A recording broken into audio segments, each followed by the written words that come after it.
Hey, what's going on? This is your brother, Cabrin Mills, the rapping real estate investor, here once again with another quick video, sharing some knowledge and wisdom and advice and suggestions and just my opinion on stuff that got to do with investing and real estate in particular.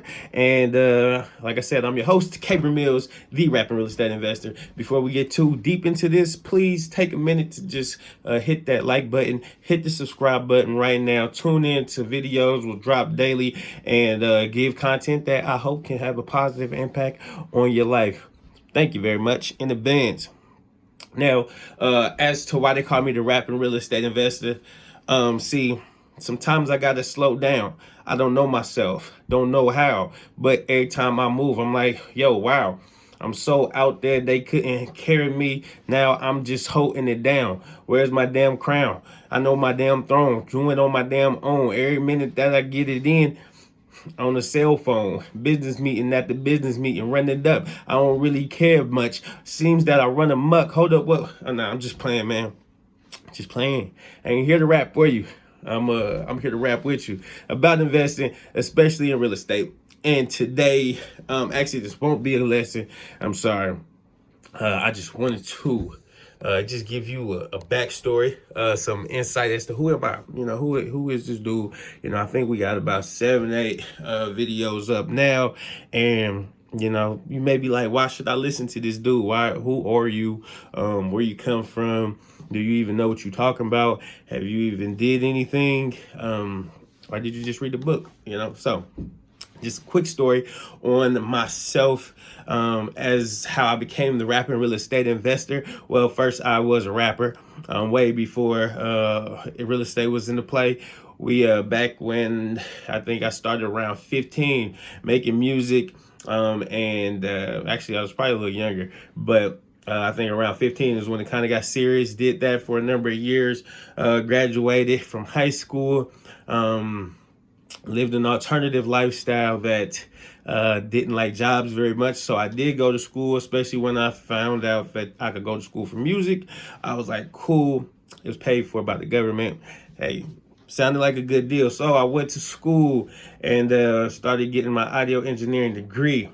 Once I got my audio engineering degree, it took me 5 years at a community college, Miami. They were, yeah. But there, then we finally graduated. I had took out loans while I was in school, along with my brother. Since school was paid for by Pell Grant, we took out student loans and paid for a bunch of studio equipment. My father, who is a minister, had a member at his church who pretty much just gave him a house. Guess she had some issues, and my dad's a pretty likable person. So she just gave him the house. It was beat up, and I guess she was leaving, didn't know what to do with it. She just gave it to him. He told me and my brother at the time, he's like, hey, you guys can help me fix this house up, and you know, y'all can set your studio up in there, practice your craft while you're going to school, and then by the time, you know, you graduate, y'all can have some clientele and some business and stuff like that. So that was the game plan. Set that up. We did that for about 2 years. Didn't make any money really, enough to keep the lights on, but we had a pretty nice studio that we got to put together and kind of live that lifestyle for a minute. So it was fun. Then eventually something happened. We went to a seminar. I think this is 2016. No, actually, this is probably 2015, 2014 or 2015, somewhere around there. I don't know. But basically, my brother, yeah, because actually, yeah, I was still in college. So it was either 2014, probably 2014. My brother asked me to borrow some money to go to a seminar for on how to flip houses or something. I'm like, hell no, I'm not giving you nothing. You know, it's a scam. That's what I was thinking. I was like, dead ass, it's a scam. I'm not giving you no money. And then my other homie kind of convinced me that it seemed like it was legit. And me, I always wanted to get into real estate. So I said, hey, why not? And he's like, oh yeah, and they can bring a partner so you could come. So I was like, all right, cool, whatever. We went on, I think it was like $500 or something like that. But I was only able to go to one day of the event because I had to work that weekend. But and that one day, it something just clicked in me like, what? That's it? Because I always thought you had to have money to get into real estate, and they were talking about all these other ways you could do it. And I was like, ah, man, we can figure this out. So I read all the books, watched the videos, listened to the CDs and everything. I just dove in. So this is about 2015 now. I just kind of jumped. I started just doing the stuff that they were saying, calling people and everything, and tried to wholesale. I was trying to do everything, and it really wasn't working that well. But then we came to a conclusion. Hey guys, we have a house free and clear. We done kind of fixed it up. We only fixed up the 2 rooms. We had the studios in. We had the recording room and the isolation booth. Everything else in the house was it needed to be redone. We were just getting by, but we said I came to my family. Was like, hey, how about we sell this house? You know, and then we could take that money, we put it into this real estate thing, we get our money up, then we could come back and we could do it right. You know what I'm saying? And you know, it just sounded so it was just a perfect plan. Like it just made so much sense, and I knew it was going to work exactly like that. So I convinced my brother and my father for us to just sell the house and get into the real estate business. So that's what we did. We sold that house, we shut down the studio, and that's where you know, I guess I went from being a rapper into a real estate investor at that point, where I sold that property, and I think we ended up netting between the 3 of us about 14,000. It was like 14 or 15,000, and then we took half of that to go to the next deal, and then we split the other. There's like 2 and some change. We all split up. So we had now $7,500, and I went to. I started looking on the MLS. I started looking at properties, foreclosures, properties needed work, selling as is, all the stuff that the book told me to do. And I ended up finding a deal, and I think it was for sale by the bank. It was in foreclosure, I think, or the bank had foreclosed on it, and it was and we ended up buying it. Got a hard money lender. I didn't have good credit at this time. I don't think I really had any credit at this time. I never really had credit cards or nothing, but I was able to. I barely had a job. I think I was working part-time or something. But that I went on and got a hard money loan, and I think we had to bring how much? I think it was like 6,000. Matter of fact, I don't even think it was 6,000. I think it may have been less, really. I think from the deposit, like in everything, I think it ended up being like 6,000 or so. So because I took my 2,000 and some change and put it with the rest. So I think we had all together almost 10. Then I had a credit card that had like 3,000, and I was just I was just all money in pretty much, put it into this deal.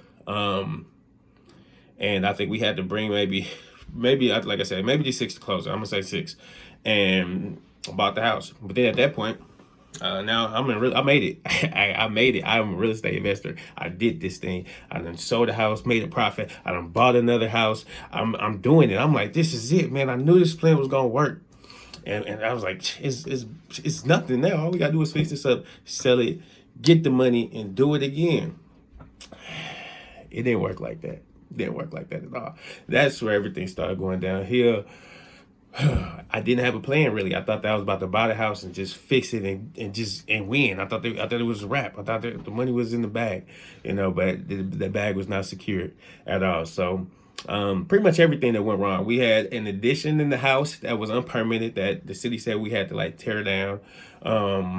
My contractor who was working at the time worked out a gentleman's agreement, which was my fault. We didn't have anything really on paper, and it didn't work out to our advantage. I was supposed to be paying him a stipend to get the work done at the house, and then a weekly stipend, and then the ultimate payout will come from the proceeds of the sale.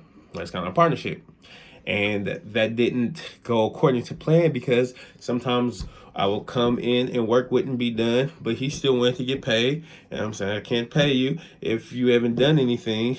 And then that will go, then he wouldn't show up because he didn't get paid. And then I'm like, now I'm not paying you again. So it didn't work. But he stopped in the middle of a lot of work. So I had to pay other contractors come behind him and do work over. And then we also had it was a hard money loan, so that there was $1,000 a month being paid. Plus you had to put the money up front to get repairs done, and we stretched it out for as long as we could. And just wasn't able to pull it out. Ran out of money. And got to a point where I was going. I actually didn't. I had to do a deed in lieu of foreclosure to sell that back to the bank, to get that back out of the bank and get that off of my back. And it was just it was yeah, everything went wrong. And I lost probably 10,000. I lost it, like I said, the whole 10 that I actually put in there, all of it, plus credit card debts and all that stuff. So I probably lost about 13,000 on my first deal. Got a check of 14. The first house that I sold that had an interest in, and then lost 14 on the next one. So then I'm broke, you know what I'm saying? And I was going through a lot of stuff in life too. Technically kind of became homeless, lost my girlfriend, lost my job. I was down bad for a little second. And like my whole little world crashed. Just everything was terrible. And you know, I said, you know, all I had at that point was a real estate license. During all that time, I did get my real estate license. And then it was like, okay, I guess I'm gonna be a real estate agent. I ain't got no job. I got a little real estate experience now. I need a job. I need to make some money. I'm already looking at houses. So yeah, I became an agent. I worked as an agent for 2 years. I didn't really like it. Didn't really make that much money. Really didn't make any money at all. Probably because I didn't like it. I wanted to be an investor. That's what I got. That's what I got in the business for. And I worked for an investor. I worked with a guy who flipped houses. During that 2 year time frame that I was an agent, I worked on that team with the house flipper, where I will go kind of find properties for him. If it's a good deal, he buys it. And yeah, that's pretty much it, you know. And then he'll fix it up, and then he'll list it back with me and stuff like that. Worked on that team for about 2 years. Then we parted ways, and that was a rough time too. I used to, because like I said, I wasn't really making money, but I was working like 60 hours a week all day. I would roll off the couch. I was standing on somebody's couch at the time, so I roll off the couch, get over to the computer, and like just be answering emails and phone calls, trying to set appointments, doing calls, and then I gotta go and I'm hanging door hangers, door to door, knocking on doors, trying to get in contact with people, trying to get back and list these properties and set up showings and then show properties. And then my phones. It was crazy. And I really, it was a lot of movement, but a lot of it wasn't productive. So I wasn't really winning. I was stressed out. I was like, dang, I was hating real estate. I was ready to give up again. I'm like, man, I can't get this. I was like, maybe this thing ain't for me. You know, like maybe it just can't be for me. Like this ain't my thing. Like, you know what I'm saying? I'm like, I'm about to go back to rapping. You know what I'm saying? I used to like rapping. At least I used to like it. If I wasn't making no money, I still enjoyed myself. But okay. So then I ended up, we parted ways, kind of had to figure out what I was going to do. Still had a couple of transactions, but I was like, hey, time to become an investor. So I started kind of looking at deals again, mainly driving for dollars. I will make lists. And actually I went and bought a list actually, no, I didn't buy a list. I had Cameron Dunlap. Shout out to Cameron Dunlap. This is a plug for him just because he made me a lot of money. He got me in the game, you know, from his software that he used. I would give that, because actually starting out, my first list that I did pull from, or the first like data that I pulled, was from Cameron Dunlap's vacant house data feed. And he had a special, like, I think he said $10 or like $1 for like 7 days free. Like it was like a free trial basically to just use the software. And I didn't have any money at the time, but I was like, I got $1. So, and I was like, it was an unlimited database where I could just search. So I'm like, cool. I go in there and I just searched. I was on there all day, just copy and paste, because you couldn't copy and paste it. He wouldn't let you copy and paste the data, but I would just go like zip code by zip code. I would search the zip codes right around my area that I knew were good, and I would just type in the address, 1234 Main Street, Kent, you know, and I would just make. I had probably a couple thousand names now of vacant houses in my area, and I just started calling people. just on my phone, dialing them up. Whitepages.com, looked up their names. I go to the county records, look up who's the owner of these properties if I'm driving around. And then, like I said, I would go to White Pages, and there was a couple of other back then. I forgot, it was like Intellis or something like that. But I got that from the guy who I worked with. He taught us how to find and skip trace leads. And then I did some more research and studying, found out, okay, so now I'm calling and calling these people, and I got a couple of snags, a little momentum, a little stuff started to happen. I think I did maybe one deal, like my first little wholesale deal or something like that. I think I made like $5,000. I was like, okay, cool. And I was like, I got a little well. Actually, my first one was my cousin. Shout out to Mick. He was out in Vegas, and he had a house here in Kansas City that was about to get foreclosed on. It was going to go to the tax auction.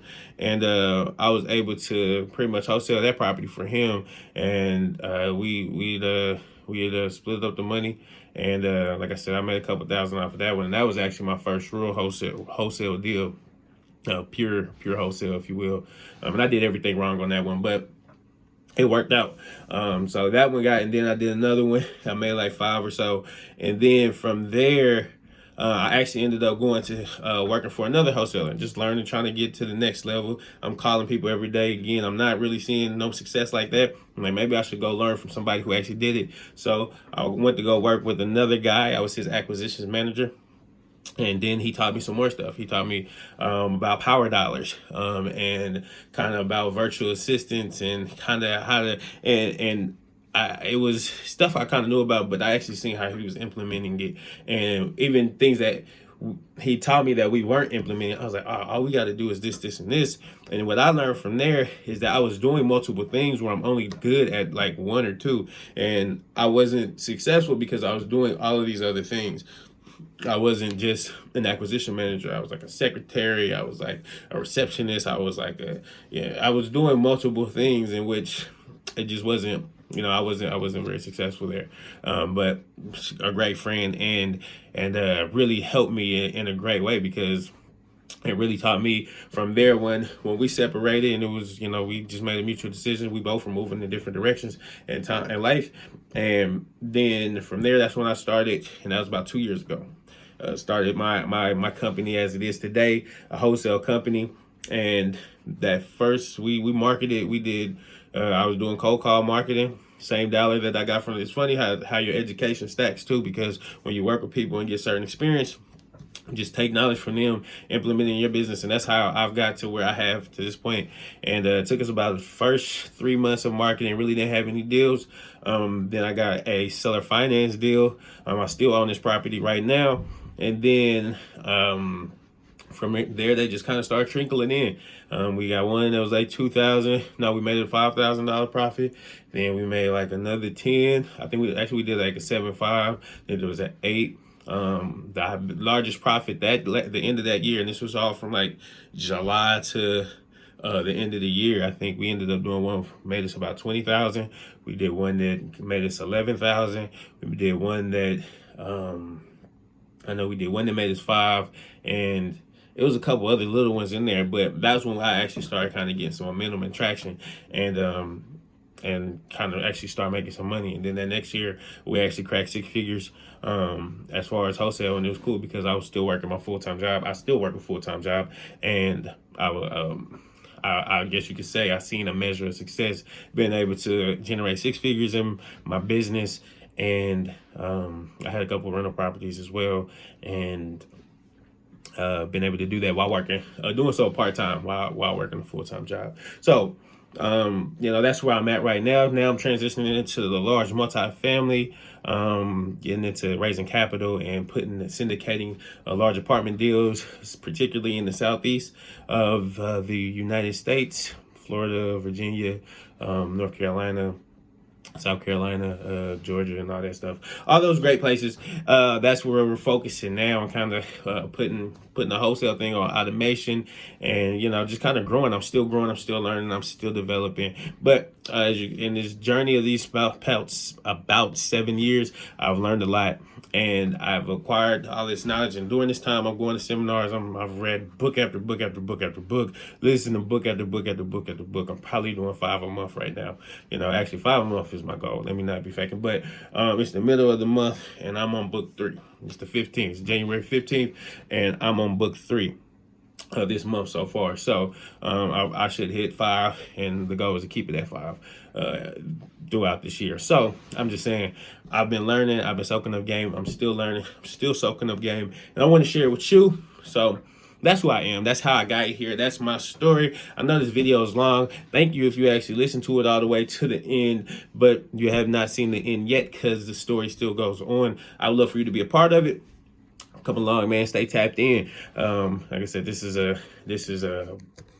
message from me to you, just sharing, being vulnerable, telling you a little bit about myself and who I am. I'm not a millionaire just yet, but I would be, actually, it would almost be impossible for me to not be one, unless, there was just something that fatally that happened to me where it wouldn't be possible. But otherwise, there's no other possible way. It won't happen. It's just science, and I'm trying to give you the science to the game, and if you let me.